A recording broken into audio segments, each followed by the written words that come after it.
Pop quiz hotshot. You just ejaculated. What are you gonna do to recover? Well, if you implement what I've learned over the years, you're going to be able to shorten your refractory period significantly, meaning that you're back in action, feeling horny, you're hard, you're focused, you're motivated, you're ready to go, instead of being depleted, limp, fatigued, even depressed. And when it comes to shortening refractory periods, it's actually what you do before you have the ejaculation. That's the most important part. There's preventative things you can do to prevent a refractory period, essentially, but there's also things you can do after ejaculating to recover, to replenish yourself so that you're back in action as soon as possible. We're gonna get into it in this video. I'm Jonathan White, and I've helped thousands of men from around the world learn to master their sexual energy and manifest their ideal lives. I highly recommend grabbing my free ebook, which contains legendary techniques for ejaculation control so you can master ejaculation control in the bedroom.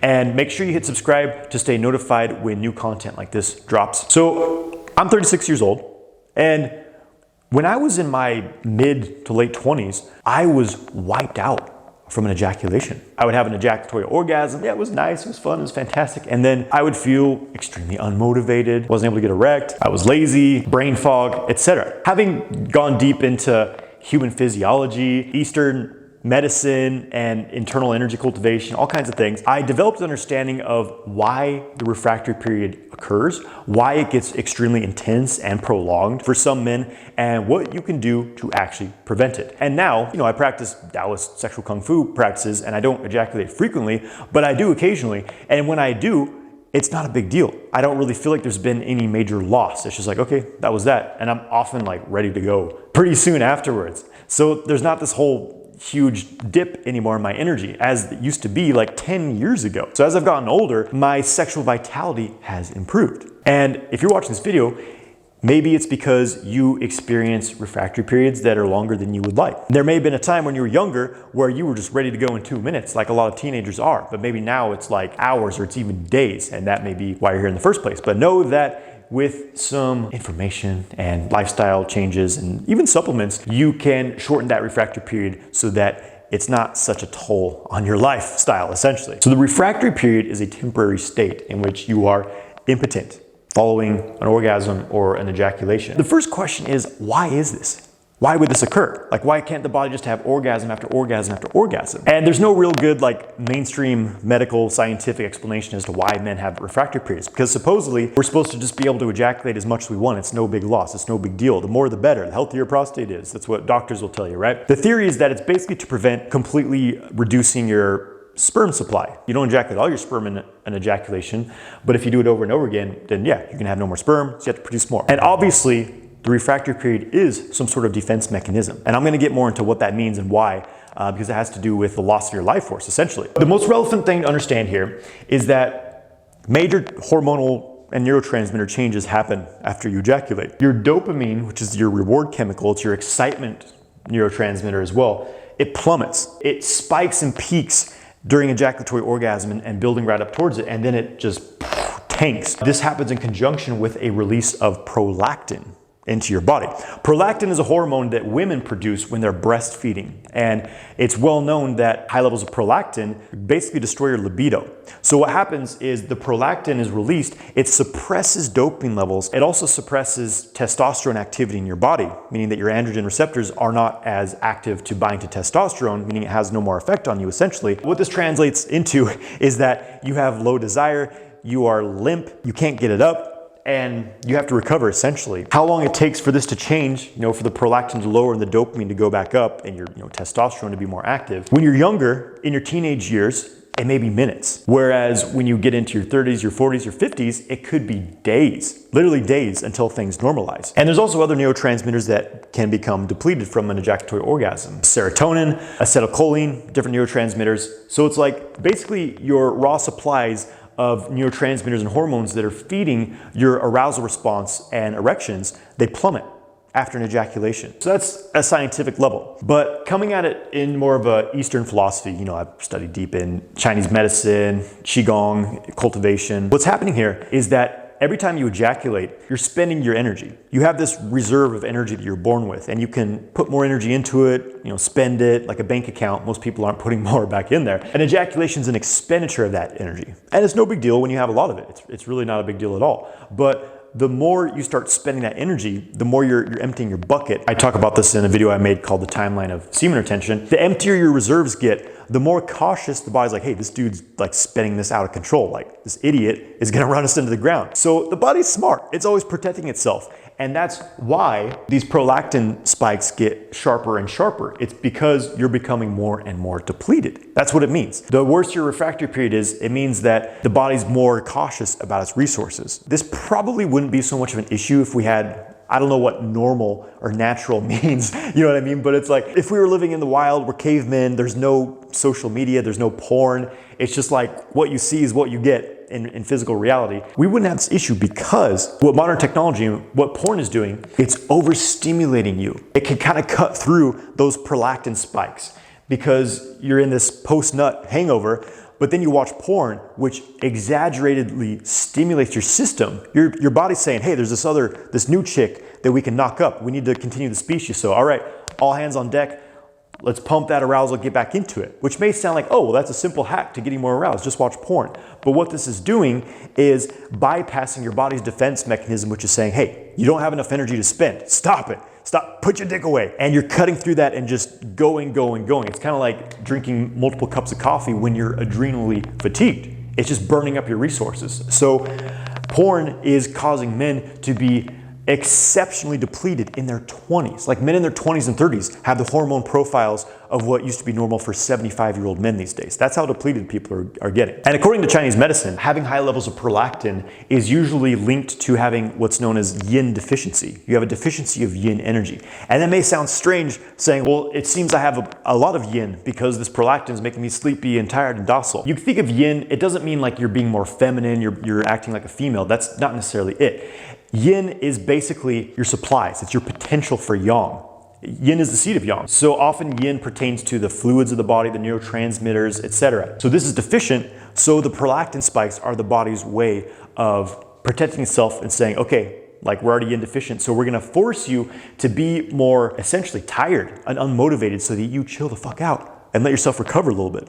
That's what you need to do when you're yin deficient, which a lot of people are. You need more rest and stillness, less monkey mind busyness, etc. So now we kind of have a base level understanding of like what's happening here. So once again, how do we get from limp to hard? So let's talk about prevention, and then I'm going to talk about like specific foods and supplements that you can implement that will help your refractory periods. That's like the easy, quick hacks. But like, let's start with the more holistic, getting to the root of the issue, right? So talking about this yin deficiency, the more that you can build your vitality, just like your reserves, your gene, your essence, your endocrine system balance, your ability of your body to have enough resources and supplies to function properly. The more that you can balance your hormonal profile, the less affected you're going to be by refractory periods. And the most simple thing is like you're eating a high quality diet. Check out my ultimate erection diet for some of the foods you want to eat to replenish yourself. Proper exercise helps to regulate the systems of the body. If you live a sedentary lifestyle, then your body usually doesn't function very efficiently. So exercise, but also too much exercise can take an excessive toll on your system. So just look at where you're at. Like, am I doing too much? Am I not doing enough? And find that balance point. And then sleep, of course. Your rest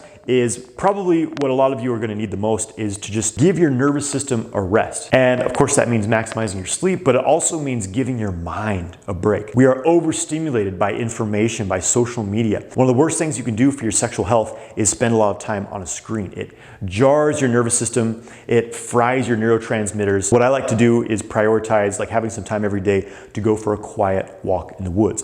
I'm not listening to a podcast or music, I'm not thinking, I'm just like meditating, listening to the birds, I'm breathing, I'm noticing where I'm tense in my body and relaxing. Like having this mindfulness walking, if nothing else, is going to be a very valuable addition to your lifestyle. Plus, doing qigong, yoga practices, meditation, all this is going to be a fantastic way to essentially reduce your stress levels. That's the theme here. Reduce your stress levels and find some balance in your system. And something else I'll say here is to improve your free testosterone levels, because there's a difference between your total testosterone versus the amount that's actually free to bind to your androgen receptors, because there's so much toxicity in our food. These days, there's so many estrogenic chemicals and heavy metals and things like that that even if you have healthy total testosterone, your free testosterone can be bound up to sex hormone binding globulin and these phytoestrogens. So detoxification is very important. I made a video on improving free testosterone levels. You can check that out. And then the most important thing here is rebuilding your jing, your kidney energy in Chinese medicine. I made a whole video on this called Rebuilding Jing. You can check that out. But basically,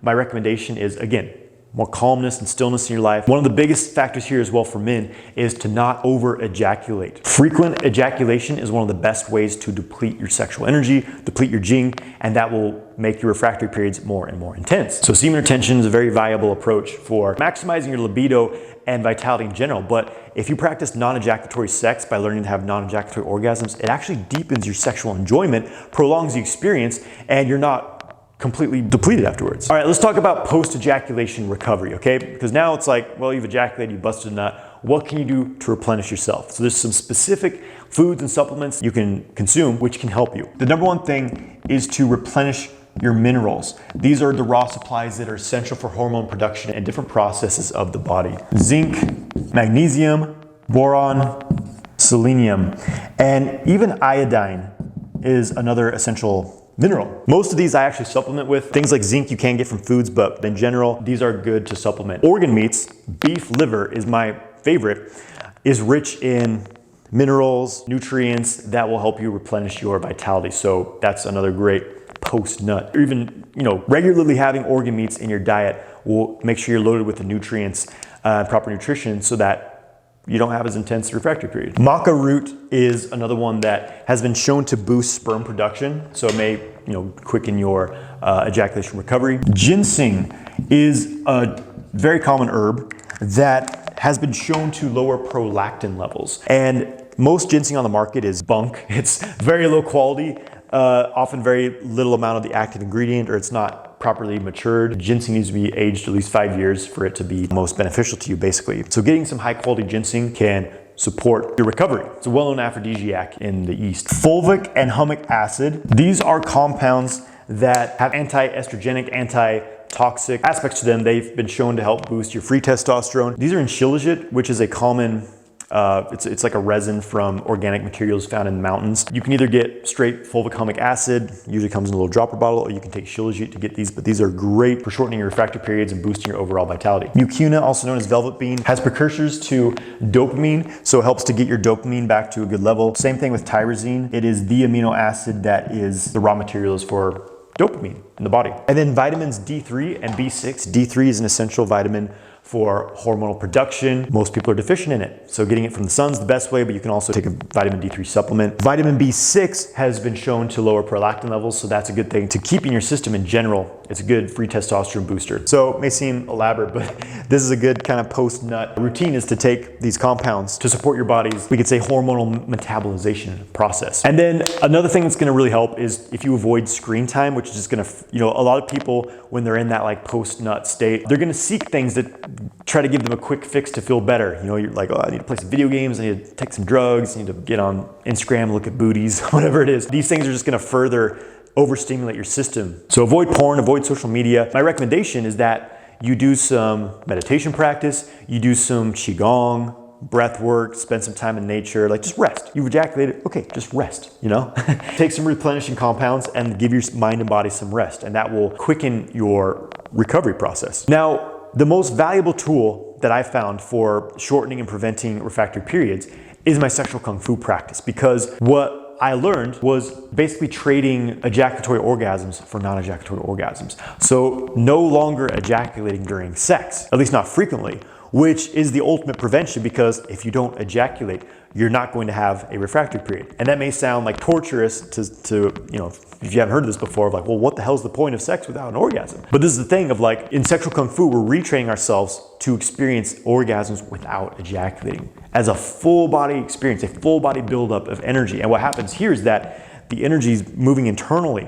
That nervous system information builds up and stays contained within the body. And you don't get this major sharp dopamine peak that drops off with a prolactin release. You don't experience that from the sexual kung fu practice. And so there's no energy loss, therefore no refractory period. And when you do eventually ejaculate, you'll find that you aren't as depleted from it, which is fantastic. It's not a big deal anymore. And essentially you learn to have unlimited sexual activity without that depleting post-nut hangover, which is pretty cool. And also what you do in sexual kung fu is essentially learn how to absorb the sexual energy into the body so that when you do ejaculate, you've like harnessed the essence of that energy. It's like shooting out an empty shell and it doesn't really deplete you. And one of the biggest benefits of sexual kung fu training is that it rebuilds your gene reserves. It rebuilds this bank account, rebuilds this vitality so that you aren't so tanked by spending some energy here and there, in moderation, of course. And last thing I'll say here is that it's also about like how you're approaching your sexual activity, and orgasm is gonna have a big impact on your refractory period. It's like we wanna prevent these huge peaks in our sexual experience. Let me give you an example. It's a completely different experience to, you're like, oh, I feel horny. Let me just jump on the adult entertainment network. And you pull up a video and you're just, jerking off and peak orgasm. It's over in 2 minutes. That's it. You just like rush through it. That's gonna really deplete you. Versus if you're having a 1 hour session, either it's self-pleasure, you're mindfully stimulating yourself, you're breathing, you're moving the sensation through your whole body, you're relaxing, or you're with a partner doing the same thing. And you're getting this slow buildup that's moving through your whole system, stimulating your endocrine system, harmonizing yourself with your partner, connecting deeply, deep intimacy. And then you ejaculate after an hour of that, circulating the energy through your body, storing it, then ejaculating. You're gonna feel completely different than you did if you were just jumping on the computer and rubbing one out real quick. It's gonna be a night and day difference between those two. The way you approach sexual activity is also going to affect your refractory period or lack thereof. Something to keep in mind as well. Now, the next thing I recommend that you do is check out my video on non-ejaculatory orgasms and the nervous system, where you can learn more about this non-ejaculatory experience of sex that's going to dramatically change your approach and your experience of sexuality and refractory period. And if you have any favorite hacks or experiences in reducing your refractory period, let me know in the comments below. Give this video a like and take care out there, my friend.